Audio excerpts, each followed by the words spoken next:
కాంగ్రెస్ ప్రభుత్వం మళ్ళీ ఒకసారి ఈరోజు కొత్త పెట్టుబడులు వందల వేల కోట్లు వచ్చినాయని ప్రకటన చేసింది. ఒకటేమో ఇవి ప్రకటనలు మాత్రమే, ఎందుకంటే ఇప్పటి వరకు దావోస్ అని చెప్పుకున్నా లేకపోతే రకరకాల అమెరికా పర్యటనలు చెప్పుకున్నా కూడా వందల వేల కోట్ల ప్రకటనలు మాత్రమే, కానీ ఆ కంపెనీలు ఇక్కడికి వచ్చి పెట్టుబడులు పెట్టలేదు.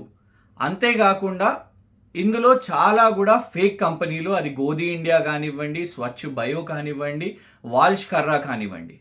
ఈరోజు మళ్ళొకసారి కాంగ్రెస్ ప్రభుత్వం వందల కోట్ల పెట్టుబడులు వచ్చినాయని ప్రకటన చేసింది.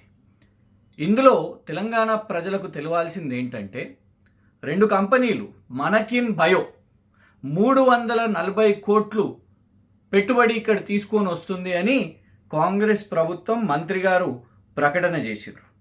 దీంతో 800 ఉద్యోగాలు వస్తాయని కూడా. అయితే వాస్తవం ఏంటంటే ఈ మానకిన్ బయో అనేది కనీసం రిజిస్టర్ కూడా కాని కంపెనీ. మినిస్ట్రీ ఆఫ్ కార్పొరేట్ అఫైర్స్లో మీరు వెళ్ళి దయచేసి వెతికితే మానకిన్ బయో అనే కంపెనీ ఒకటి ఉందని కూడా ఎవరికీ తెలియదు, ఎందుకంటే అది రిజిస్టర్ కూడా కాలేదు. వాస్తవం ఏంటంటే ఆ కంపెనీ కేవలం ఒక ఫ్రాడ్, ఒక వెబ్సైట్ని తయారు చేసి ఇప్పుడు ఇక్కడికి వచ్చి ఇన్ని వందల కోట్లు 340 కోట్లు అని ప్రభుత్వం ప్రకటించింది. ఆ వెబ్సైట్ క్రియేట్ చేసింది కూడా 16 మార్చ్ 2025.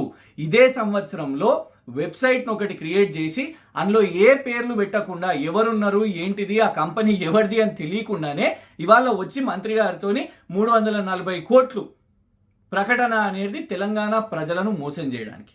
ఇంకొక కంపెనీ యంత్రా టెక్ కంట్రోల్స్.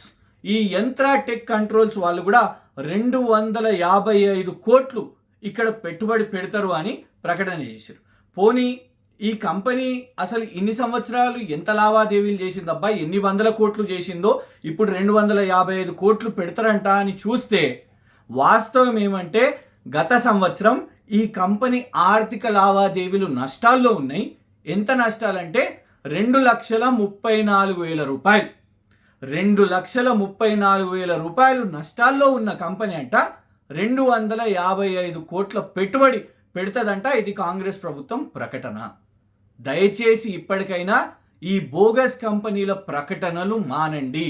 ఏదో అద్భుతాలు చేస్తున్నాం, గొప్పగా చేస్తున్నామని డాంబికాలు చూపెట్టుకోవడానికే ఇవాళ కాంగ్రెస్ ప్రభుత్వం ఫ్రాడ్ కంపెనీలను, మరి వాళ్లకు భూములు అప్పచెప్తుండ్రా, ట్యాక్స్ కట్స్ ఏమన్నా అవుతున్నాయా, ఇవన్నీ కూడా రహస్యంగా ఏం జరుగుతున్నాయో తెలియదు. కానీ మొదటి నుంచి వాళ్ళ ప్రభుత్వం రాగానే ఫ్రాడ్ బోగస్ కంపెనీలను ప్రకటనలు చేసి ఇన్ని కోట్లు, వందల కోట్లు, వేల కోట్లు అని చెప్తూ ఉర్సా అంటారు, ఉర్సా క్లౌడ్ అంటారు, ఉర్సా క్లస్టర్ అంటారు, తర్వాత స్వచ్ఛ బయో, గోధి ఇండియా అని అంటారు, వాల్ష్ కర్రా అంటారు.